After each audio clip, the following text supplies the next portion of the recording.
Welcome back, everyone. Michael here with Offshore Citizen. I would like to talk to you today about a subject that I guess it has been recurring over many years, but I've seen a little bit of it lately, and it's really, really bad advice. So I wanted to kind of cover it off and give some context, and this is about what is the best solution for you. So we're going to talk about that today. Before we do, if you haven't already, please hit the subscribe button, hit the all notification bell. If you'd like help figuring out what is the best solution for you, kind of the strategy side of things, etc., or help implementing that strategy, forming companies, opening bank accounts, getting second residencies, citizenships, etc., please reach out to us. You can book a call, calendly.com/Michael-Rosmer. There's a link in the description below, or send a message to our website, offshorecitizen.net and offshorecapitalist.com. Okay, so I think one of the most common questions, I mentioned this before, that people have asked me over the years, dealing with thousands of people, etc., is what is best, right? What's the best place to form a company? What's the best structure? What's the best bank? What's the et cetera, et cetera. And this is immediately a misleading question because one size does not fit all. And I've heard people who are out there giving advice on something saying, this is the best, I recommend this to everybody, etc. And it's one of the things that I have always wanted not to do, and so I work quite hard on that, is I always want to be jurisdiction agnostic. Okay, so what you will find is the person in Dubai is going to pitch you Dubai. The person in Cyprus is going to pitch you Cyprus. The person in Malta is going to pitch you Malta. The person in Cayman Islands is going to pitch you Cayman Islands, and so on and so forth. And they typically don't understand the broad global rules. They typically don't understand the competition very well. They usually are not that holistic in their understanding of the businesses and how the different components of the business can fit together. And therefore will often end up giving advice which is frankly not the best advice. And so it's really, really important to understand that the solution that you should be going with is very much tailored to you and your situations, your goals, your values, etc., and not the next person. And depending on where you're from, depending on how you accept payments, depending on where your clients are from, depending on the nature of your business, etc., etc., etc., etc., you will have a different solution than someone else. Now, these solutions tend to cluster because there's certain jurisdictions that have appealing characteristics to them. So I've gone through and I've done some videos in the past kind of outlining for you how there are, I don't know, maybe 10 jurisdictions or something that you would typically look at for, say, forming a company. Very rare that you would kind of slide beyond those. In a few cases, maybe you would, but very rare that you would go beyond those.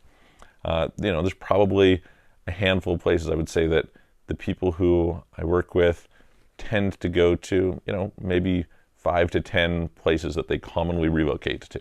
Right now, do they go to many more? Yeah, they go to, I don't know, maybe 30 broadly, but they'll tend to cluster within the top 5 and kind of have some bell curve distribution there.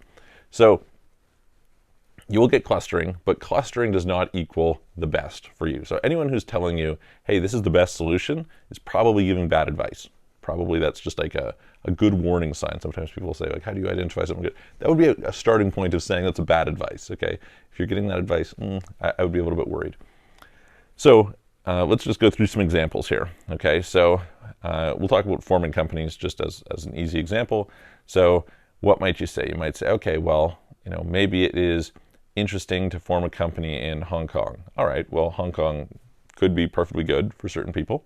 On the other hand, you are going to have issues typically with getting something like US dollar or euro or something like that, Visa and MasterCard. You're going to have probably a Chinese Union Pay card.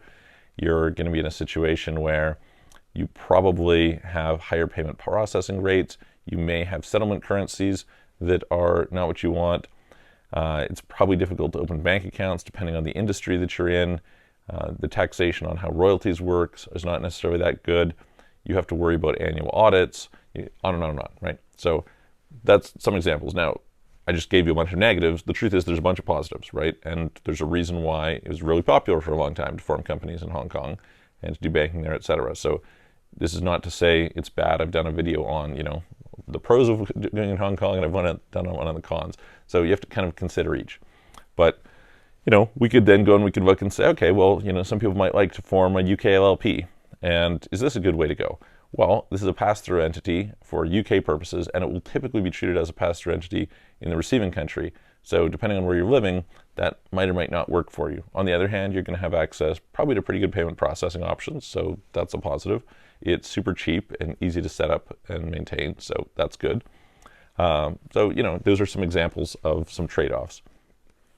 You can look at some place like Dubai, right? UAE. So, I happen to live in UAE part of the year. We help lots of people do it. It's a popular place. On the other hand, if you're doing something like e-commerce and payment processing, this is terrible because you have very few options. You typically have settlement currencies into dirhams, which is probably not what you're doing. So you're going to pay a conversion rate there and a conversion rate back.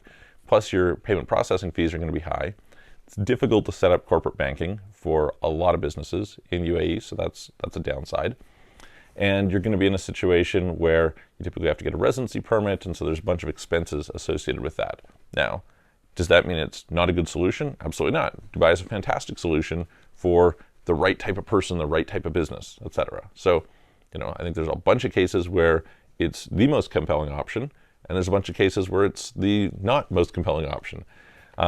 And we could keep running down the list, right? So I'll sometimes see people make comments and say, I'd say go with this and this and this. It's like, that and that and that depends on for who, right? So the thing I think is just really important is to understand what are your individual circumstances, what are your goals, right? We want to align these, and what are the sets of rules that will apply based on those things. And it's going to be different for you than it is for somebody else. So it isn't necessarily that useful to go and take somebody else's structure and try and copy it. I remember years ago when I was fairly early into this business, I went for just out with a friend who I hadn't seen in a while, and they brought somebody along, and something came up about what I was doing. And the person said, "All I know is if I become rich, I'm going to form a company in Ireland." I was like, okay. Clearly you don't know what you're talking about. That's fine. But like people kind of get this idea. They're like, oh, Apple is there, so because Apple is there, that's the thing to do. You're not Apple. So probably it's not the thing to do for you. It could be for, some other company, but, be cautious. So there is no one size fits all, okay? Is no one size fits all. And that's why I've done lots of videos on lots of different jurisdictions to try and explain, okay, how do the rules work for this country and this country and this country?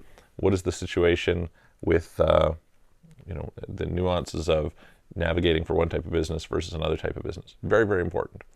The thing that goes along with this that I want to emphasize that people don't seem to get, and so I think it's worth repeating over and over again, is try to understand the rules. So the default that I'll hear is like people very often put calls with me and they'll say, what is the best country? It's like, before we talk about where, let's talk about what the rules are. The rules will inform what those solutions are. When I'm training my staff, I have various different team members, so I've been training over the last, year and a half or something, to try and build up their skills to be able to do a bunch of the things that I do. And when you're looking at that, one of the key points that I emphasize to them is if we map out properly what the person's situation is, and we look at the rules, the combination of these two things will almost automatically guide you to some sort of best set of options, and you can sort of run scenarios from there. So very, very important, understand the rules in the country that you're in. Now, if you're going to relocate, totally different, then you get to set a different set of rules. And so that's very compelling, right? It might be if you're going to go to, someplace that's zero tax like UAE, then, well, that opens up a lot of options for you if you're in the right circumstances. So consider all these different pieces. Don't let somebody tell you that, something is the best. Instead, try to understand based on your circumstances how that gets shaped.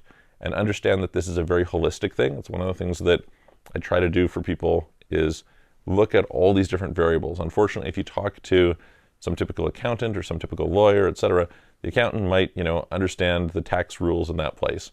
The lawyer might understand the liability rules in that place. But they probably don't understand the business implications. They probably don't understand the payment processing consequences. They probably don't understand the banking consequences, and so on and so forth. So all of those things matter because those are all part of your overall structure and life and etc.